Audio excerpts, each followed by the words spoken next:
thunder, seriously. Such a miserable day today. Hey everyone, you're watching Phone Fling HS back again with another video, and today we're going to be doing a review on this. This is the BattleCamo Roughcut. Oh, sorry if you can't see it, I know it's camo.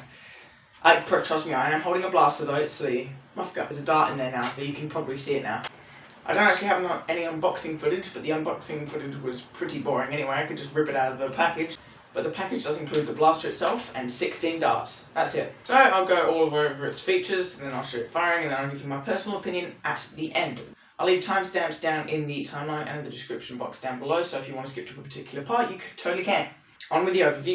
We're going to go from tip to end here.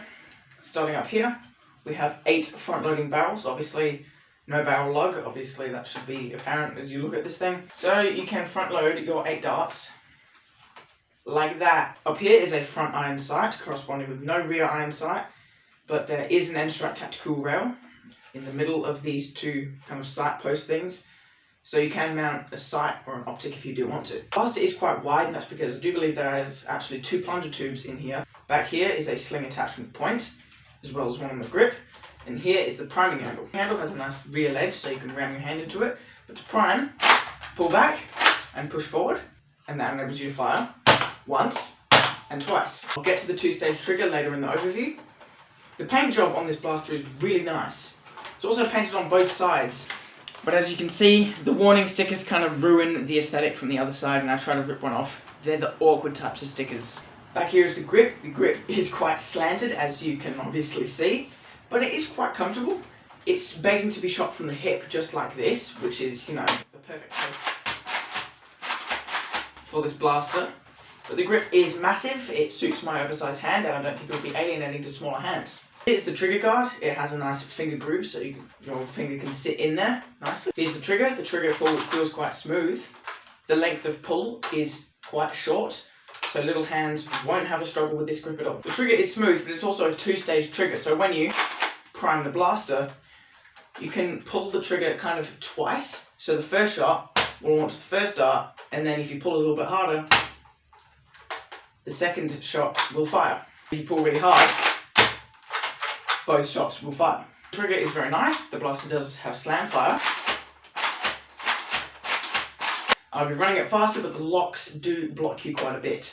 But that is a full overview of this blaster. Now, I'll show you it firing. Firing at this little target, single fire first.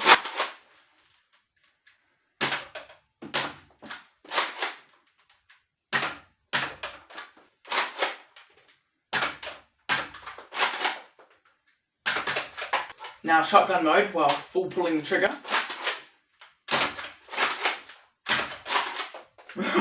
Oh, hashtag sniper status, how cool is that? Look at that. Landing on my head. Now slam fire, the moment you've all been waiting for. Sniper, oh sniper. Let's freaking go. So now, on to my personal opinion and the firing analysis. The firing fires just like elite blasters, even though it does fire 2, but because there are 2 different plunger systems working here. But overall, this blaster fires pretty standard at elite velocities of around 70 feet per second. Now onto my personal opinion. This blaster is absolutely fantastic if you need a shotgun. As a primary, this blaster only has 8 shots, and you know, in a battle, you'll probably end up only having 4 because you'll shoot 2 at once. It's very hard to control that 2-stage trigger when you're in a battle. But for shotgun people who need a little shotgun, this is quite small for having 8 shots and having a relatively easy firepower. You can tuck it in your backpack in a game and whip it out, or have it on a 2-point sling, slung to your back or over your back. Wait, what? Locks lock me up. That's the only thing I don't like about this blaster, the locks. Primaries, definitely not. If you do need a specialty shotgun, you need to, you know, whip out as a backup shot if you do run backpacks in your games, or a special type of holster on your back, or a sling, then yeah, this will suit the purpose. But if you don't need multiple shots, you just need one burst shotgun. If there's a guy around the corner, you don't want to, you know, rev up your strife or your rapid strike or anything. You just need a little shotgun, a little pocket shotgun. I recommend the shell strike instead of this guy. Long and sleek, so it's not going to fit into many holsters. The shell strike, however, can fit into some holsters, and it can shoot 3 at once. If you're unfamiliar with the shell strike, this is what it is. It is one of the shells. So yeah, if you only need a pocket shotgun, I'd recommend the Shell Strike instead of this guy. But if you just need to have this as a primary class shotgun, this is a pretty good option to consider. And that is why I recommend it for a shotgun. But if you only need a pocket shotgun to just sneak around the corner and shoot the guy, the Shell Strike is for you. That is my personal opinion on the rough cut. Hope you enjoyed. Thank you so much for watching, everyone. Make sure you do hit that subscribe button. It really does help me out, make more content for you guys. Also, hit that like button to show your support.